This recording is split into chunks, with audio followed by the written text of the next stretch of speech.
লেবাননে ইসরায়েলি বিমান হামলায় ৩ শিশুসহ নিহত ১১।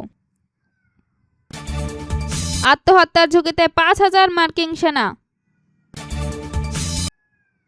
উচ্চ মূল্য স্ফীতির জন্য যুক্তরাষ্ট্রকে দায়ী করলেন ইরানের প্রেসিডেন্ট। হরমুজ নিয়ে যুক্তরাষ্ট্রকে হুঁশিয়ারি ইরানের।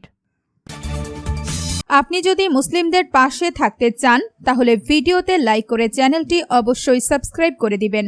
এখন বিস্তারিত। লেবাননে ইসরায়েলি বিমান হামলায় ৩ শিশুসহ নিহত ১১। দক্ষিণ লেবাননে ইসরায়েলি বিমান হামলায় অন্তত ১১ জন নিহত হয়েছেন।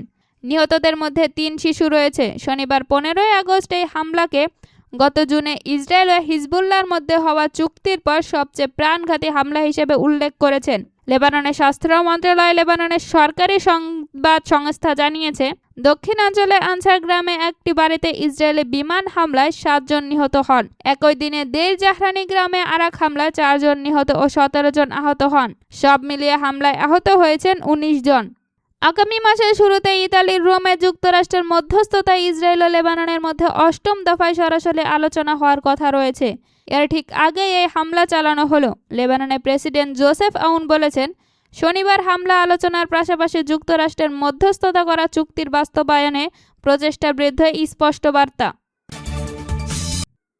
আত্মহত্যার ঝুঁকিতে ৫,০০০ মার্কিন সেনা। মধ্যপ্রাচ্যের সাগরে টানা ৯ মাস ধরে টহল দিচ্ছে যুক্তরাষ্ট্রের যুদ্ধজাহাজ ইউএসএস আব্রাহাম লিঙ্কন। সাধারণত কোনো জাহাজকে ৬ মাসের জন্য পাঠানো হলেও এটি অনেক বেশি সময় ধরে সমুদ্রে আটকে আছে। জাহাজে থাকা ৫,০০০ নাবিক ও সেনার মানসিক স্বাস্থ্য এবং নিরাপত্তা নিয়েও তাদের পরিবার এখন চরম দুশ্চিন্তায় দিন পার করছে। মার্কিন কর্মকর্তাদের মতে গত ৮ মাসে এই জাহাজ থেকে ১০,০০০-এরও বেশিবার যুদ্ধবিমান উড়েছে। তাছাড়া জাহাজে থাকা সেনাদের নিয়মিত ইরানে মিসাইল ও ড্রোন হামলা সামলাতে হচ্ছে।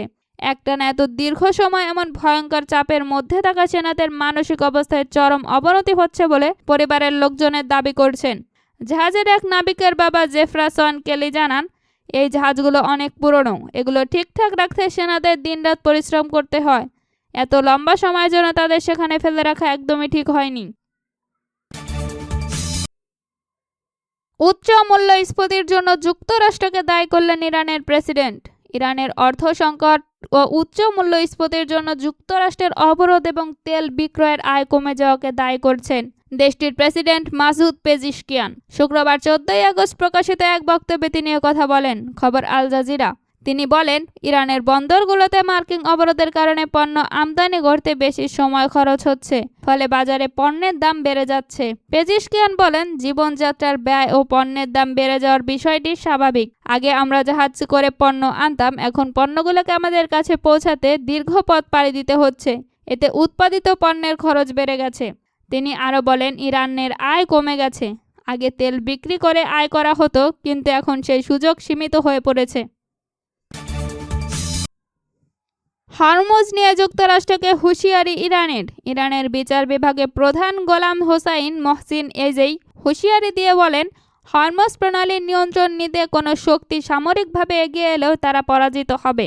একই সঙ্গে মার্কিন প্রেসিডেন্ট ডোনাল্ড ট্রাম্প হরমুজ প্রণালীকে যুক্তরাষ্ট্রের ভূখণ্ড ঘোষণার হুমকিকেও প্রত্যাখ্যান করেছেন তেহরান।